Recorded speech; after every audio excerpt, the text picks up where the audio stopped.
l'histoire rencontre la parole de Dieu.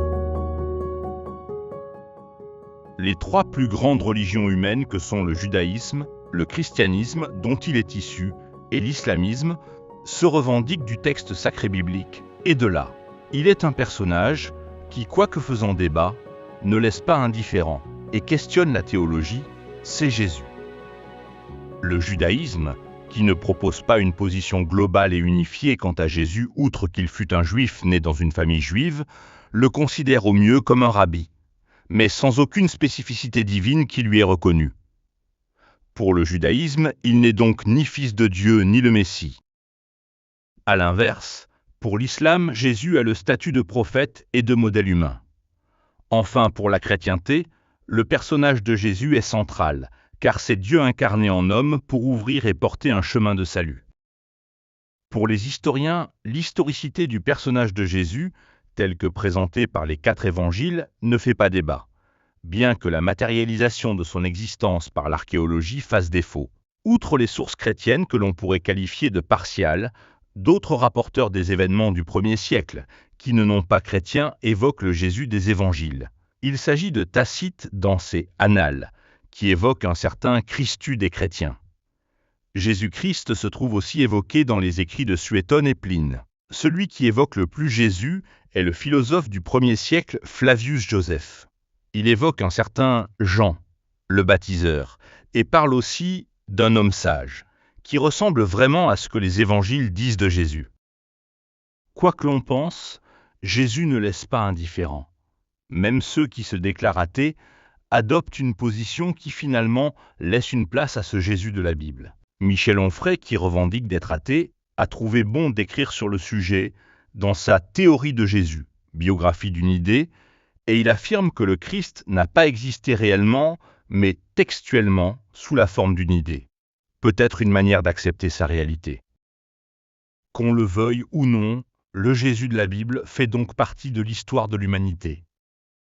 Et si cette idée, et plus encore ce personnage, avait des choses à dire à chacune et chacun encore aujourd'hui?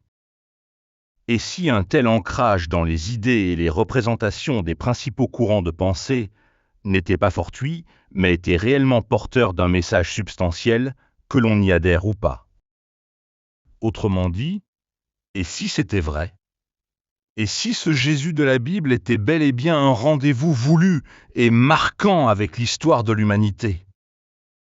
Ne pas écarter cette idée conduit à ne pas écarter par conséquent ce qu'en disent les textes anciens, de ce qu'il fut, de ce qu'il a dit, de ce qu'il a porté, parce que c'est évident, l'on ne peut qu'admettre que ce Jésus de la Bible a contribué à façonner et à redessiner le monde, parfois en le divisant.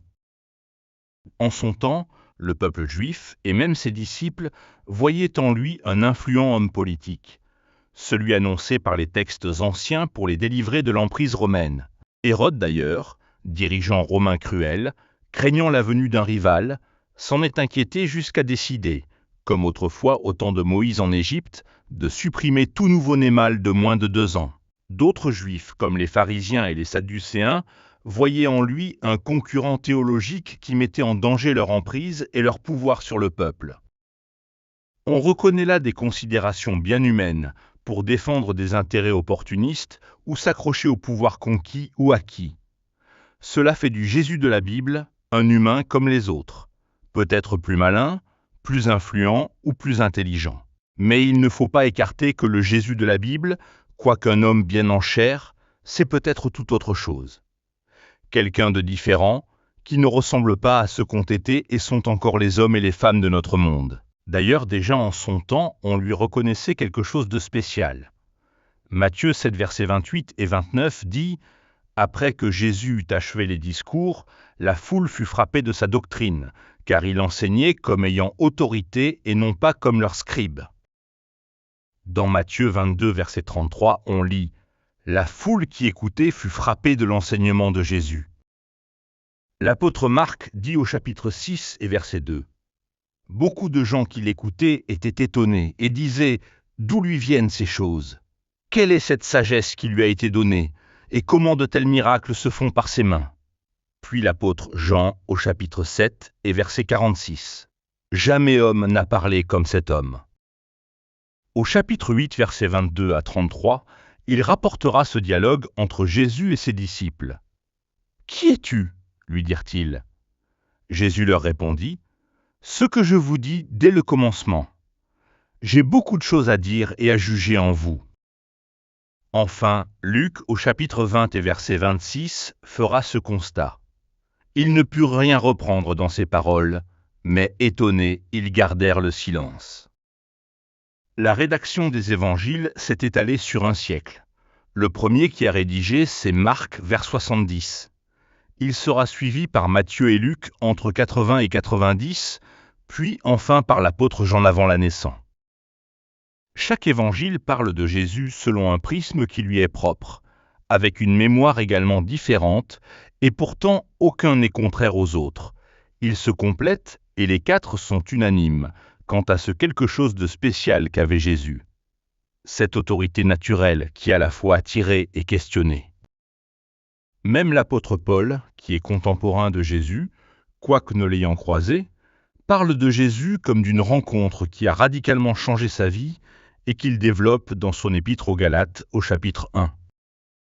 Si l'on ne peut pas nier le Jésus de la Bible, assurément on ne peut pas non plus parler du Jésus de la Bible, sans considérer ce quelque chose en plus qui va au-delà de ce qui est humain et qui ouvre une perspective nouvelle de laquelle émane un pouvoir de transformation unique et qui n'a pas de précédent. Et pour vous, qui est Jésus ? Peut-être que, comme à l'époque, vous questionnez aussi sur ce Jésus, vous vous demandez qui il est vraiment. Une question qui se posait déjà à son époque. D'ailleurs, Jésus lui-même, à plusieurs reprises, questionnera ses contemporains et ses disciples. « Et vous, qui dites-vous que je suis » Matthieu 16, verset 15. Une question que l'on retrouve dans d'autres textes. Matthieu 13, verset 54. S'étant rendu dans sa patrie, il enseignait dans la synagogue, de sorte que ceux qui l'entendirent étaient étonnés et disaient « D'où lui viennent cette sagesse et ces miracles ?» Marc 1, verset 27. Tous furent saisis de stupéfaction, de sorte qu'ils se demandaient les uns aux autres « Qu'est-ce que ceci ? Une nouvelle doctrine !» Il commande avec autorité même aux esprits impurs, et ils lui obéissent. Évangile de Jean chapitre 7, verset 15. Les Juifs s'étonnaient, disant « Comment connaît-il les Écritures, lui qui n'a point étudié ?» Luc 4, verset 22. Et tous lui rendaient témoignage. Ils étaient étonnés des paroles de grâce qui sortaient de sa bouche, et ils disaient « N'est-ce pas le fils de Joseph ?» Des questionnements devant lesquels Jésus ne restera pas sans réponse. C'est sous la plume de l'apôtre Jean, dont l'évangile se veut être plus analytique, que nous est rapporté la manière dont Jésus se décrit et se présente.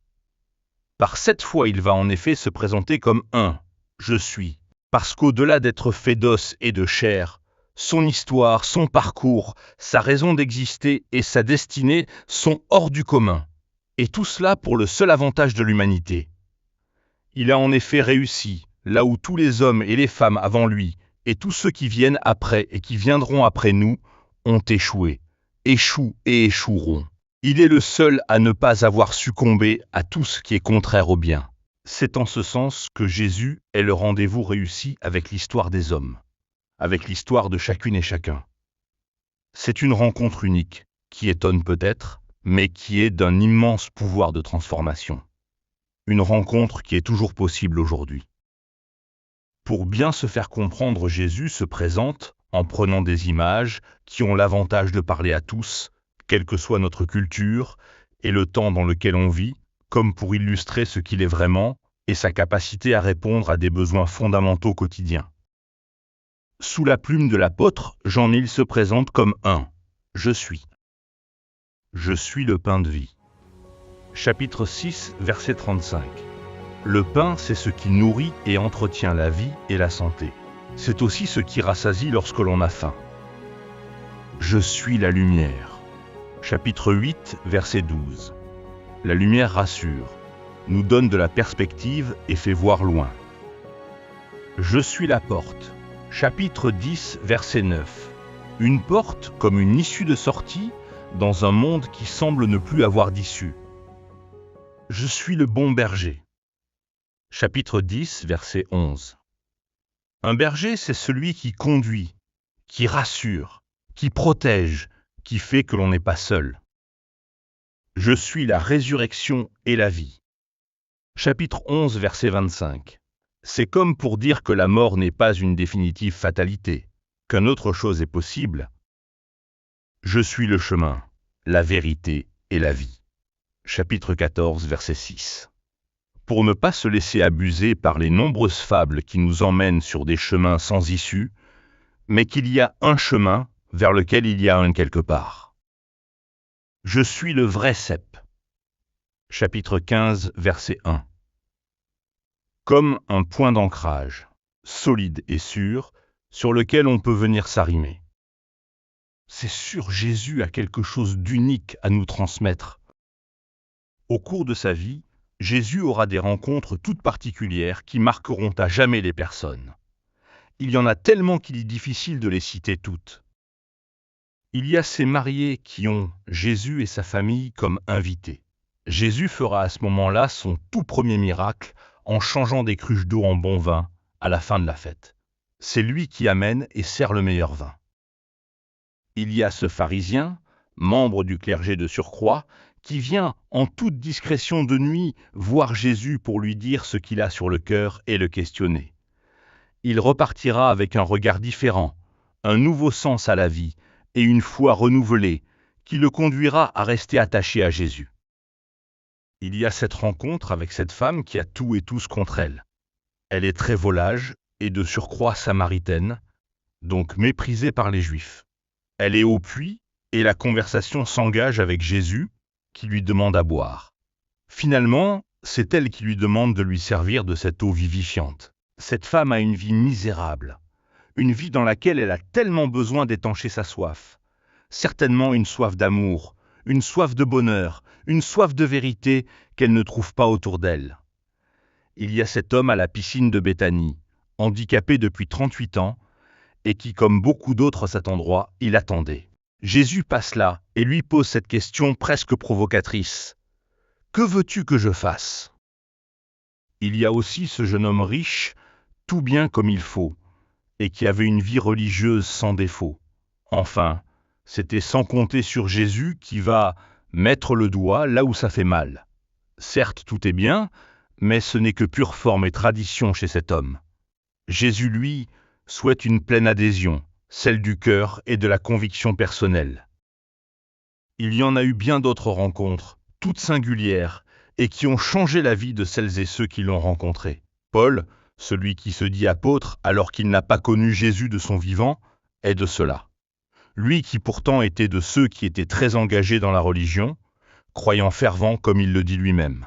Car je voudrais moi-même être anathème et séparé de Christ pour mes frères, mes parents, selon la chair, qui sont israélites, à qui appartiennent l'adoption, et la gloire, et les alliances, et la loi, et le culte, et les promesses, et les patriarches.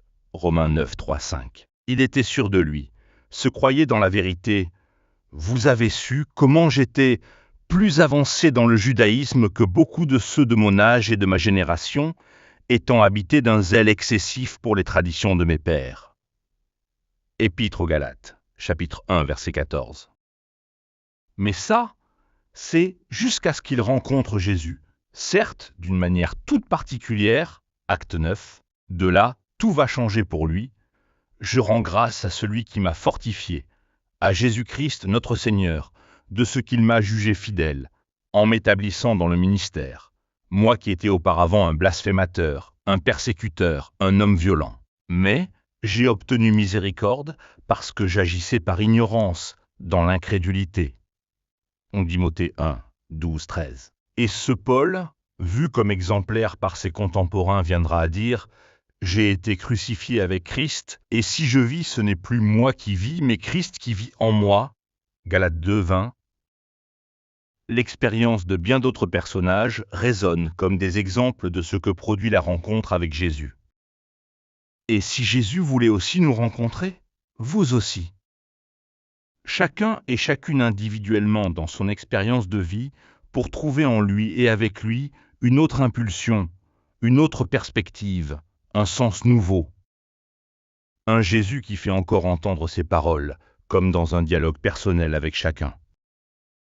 Un Jésus qui est tout proche. Voici, je suis avec vous jusqu'à la fin du monde. Matthieu 28, 20.